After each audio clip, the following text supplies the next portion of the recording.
Good afternoon friends, আমি চলে এসেছি লিপি একটা নতুন ব্লগ নিয়ে।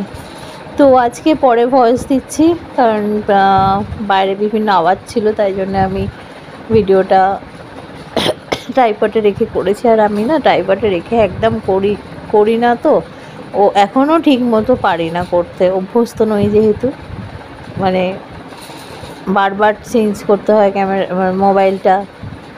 যাই হোক, হরি বসে আছে, ওরম করে মায়ের কাঁধে বসে থাকলে ওর একটা শান্তি। আমি সবজি কাটছি, এটা রাত্রির বেলায় ছিল, রাত্রি মানে ওই সন্ধ্যের দিকে রাতে রান্না করব বলে। আমি যে বলছিলাম না যে রান্নাঘরে কাজ হচ্ছে বলে আমি রাতে সব করে রাখছি, কারণ সকাল হলেই চলে আসেন ওনারা কাজ করতে। তো কবে যে শেষ হবে আমার কাজ, মানে এত গ্যাপ দিচ্ছে, তাই জন্য এত দেরি হচ্ছে। তোমাদের সাথে শেয়ারও করতে পারছি না, ঘর বাড়ি ওলট পালট হয়ে আছে, এক রান্নাঘরের জিনিসে সব ভরে ঘর বাড়ি ওলট পালট হয়ে আছে। আর তুরিও বসে আছে, এই দেখো, ওরা সব মানে একটা সময় সন্ধ্যেবেলা ওদের ছাড়া হয় দুজনকেই, পাখাটা বন্ধ রাখতে হয় হরির জন্য, খুব গরম লাগলে এসি চালিয়ে দিই। এই যে মামি ওর সাথে বকবক করছে, ও এখন ওই ডাঁটা কাটা হচ্ছে, ডাঁটার তরকারি হবে, ওকে ডাঁটা দিতে হবে, তারপর ও নামবে আমার কাঁধ থেকে।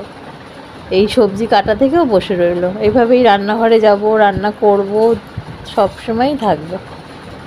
তো আমি ওর সাথে কি বকবক করছিলাম, আর ও না সব কথা বোঝে, ওই যে ঘান্নেনেরা আবার আমাকে রিপ্লাই দিচ্ছে। তো বাইরে গান চলছিল বলে আমি ভয়েস দিচ্ছি, নইলে কি বলছিলাম এখন আবার মনেও নেই যে ওকে কি নিয়ে কথা বলছিলাম। ওই তরকারি খাবি টাবিই বলছিলাম মনে হয়। যাই হোক, দেখো কি সুন্দর বসে আছে, মায়ের আদর খাচ্ছে। আর ও বাইরের জগৎ সম্বন্ধে একদমই ওর কাছে অজানা। এই দুটো ঘর, আমার ঠাকুর ঘর, এই হচ্ছে ওর জগৎ, আমরা তিনজন, এই হচ্ছে ওর জগতের মানুষ। তো ও যদি কোনোভাবে বেরিয়ে যায় বা কিছু হয়, ও কিন্তু পারবে না থাকতে। চলে এসেছি রান্নাঘরে, এই যে তরকারিটা হচ্ছে, তরকারি হচ্ছে। আর হরি বোধহয় ঘরে গেছে। এটা সজনে ডাঁটা, আলু, কুমড়ো, মিষ্টি আলু দিয়ে পাঁচফোড়ন দিয়ে একটা তরকারি। এই সময় এগুলো খেতে হয়, আর আমার হাজব্যান্ড খেতে খুব ভালোবাসে এই তরকারিটা। তিন্নি মোটামুটি খায়, ভালোবাসে বলবো না, খায়। আর এই যে দেখো না, সব খোলা, এই যে সব লোট পালট হয়ে আছে। চিমনির ওপরটা পরিষ্কার করা হয়েছে, এখন অনেক কিছু, অনেক কাজ বাকি। এই কাজ গুছিয়ে কবে যে আমি কমপ্লিট করতে পারবো জানি না, শরীরের তো এই অবস্থা তোমরা জানোই। তারপরে চলে এলাম এই ঘরে, আর এই পর্দা টাঙানোর কাজটা তোমার দাদাকে দিয়ে করাতে হয়, কারণ স্ক্রুড্রাইভার দিয়ে খুলতে হয়, আমি পারি না। তো সাদা পর্দাগুলো কেচে আয়রন করে রেখে দেবো, আবার এই পিঙ্কগুলো পরাচ্ছি। অনেক রকমের পর্দা আছে, আসলে জানলা তো কম, আমি কিনি যখন অনেক বছর ধরে এগুলো যত্ন করে রেখে দিই। কোনো পর্দার বয়স 20 বছর, কোনোটার 18 বছর এরকম। তো সেই জন্য না রয়ে গেছে। আমার বেডশিট, পর্দা এইসবের খুব মানে চাহিদা আর কি, মানে ঘর সাজাবার জিনিসের এইগুলোর প্রতি খুব চাহিদা। তো এগুলো বোধহয় সব মেয়েরাই ভালোবাসে, তো লাগিয়ে দিচ্ছে। আর এই যে দেখো ঘর কিরম ওলট পালট হয়ে আছে। তা পর্দাটা সাদা পর্দাগুলো বেশি ধুলো হয়ে যাচ্ছে বলে আমি তাড়াতাড়ি খুলে নিচ্ছি, কারণ একটা ঘরে কাজ হলে কী হবে, গোটা ঘরই এলোমেলো হয়ে থাকে।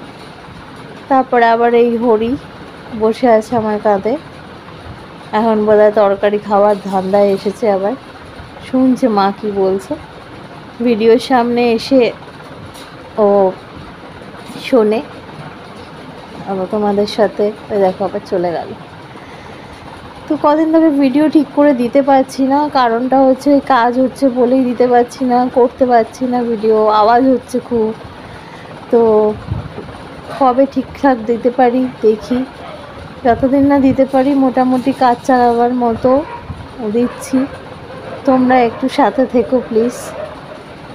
আর আমার এই ছোট দুটো ঘরকে আমি যতটা পারি গুছিয়ে রাখার চেষ্টা করি, যতটা সব মেয়েই সেগুলো করে, আমার ভালো লাগে করতে। এই তোমাদের দাদাভাই টুকটাক হেল্প করে দেয়, ওই যে হরি বসে আছে খাটের মাথায়, ও আমরা যেখানে সেখানেই থাকবে। বিছনাটাও এবার গোছাবো, গুছিয়ে।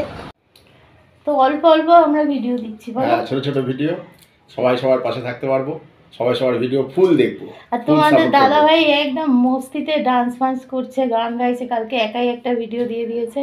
তো ফেসবুকে, হ্যাঁ, তো শরীরটা ভালো ছিল না, আমি করতে পারিনি কালকে, তো করুক। আবার আমি ভাইরাল হচ্ছে, ব্যাপার স্যাপার হাই ফাই হচ্ছে ওর আজকাল। চলো টাটা। থাকবে তিনি পালাচ্ছিস কেন? আয় গুড নাইট বলে আছি আমরা। আমার নাম সাধন দাস, বিশাল কাজ দিয়েছি। আমাদের ওখানে ছোট ছোট রিলস আছে ফেসবুকে, থেকো পাশে থেকো, আমরা তোমাদের পাশে আছি, সবাই সবাই একসাথে চলবো। অনেকে আমার চৈতালি দাস নামটাই জানে না। সেদিন যেমন সোমা দি বলছি না, সোমা আমি বলছি, বন্ধুই আমরা সব, দিদি আর বলছি না। সোমা আমাকে জিজ্ঞেস করেছে যে তোমার নাম যে চৈতালি দাস, তো জানতামই না। তো হ্যাঁ, আমার চৈতালি দাসই নাম, মানে স্কুল কলেজ সব জায়গায় চৈতালি নাম। আর লিপি নামটা পিসি দিয়েছিল, দু অক্ষরের নাম, ছোট নাম বলে আমি ওই নামটা মানে এতে দিয়েছি, মানে দুটোই আমারই নাম।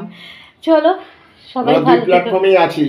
হ্যাঁ, সবাই জেনে গেছে, সবাই একসাথে আস্তে আস্তে যতটা পারি আগাতে পারবো। হয়তো আমরা বিশাল কেউ হয়ে যায়নি, কিন্তু আমরা দুই প্ল্যাটফর্মে আছি এখন, সবাই জেনে গেছে মোটামুটি।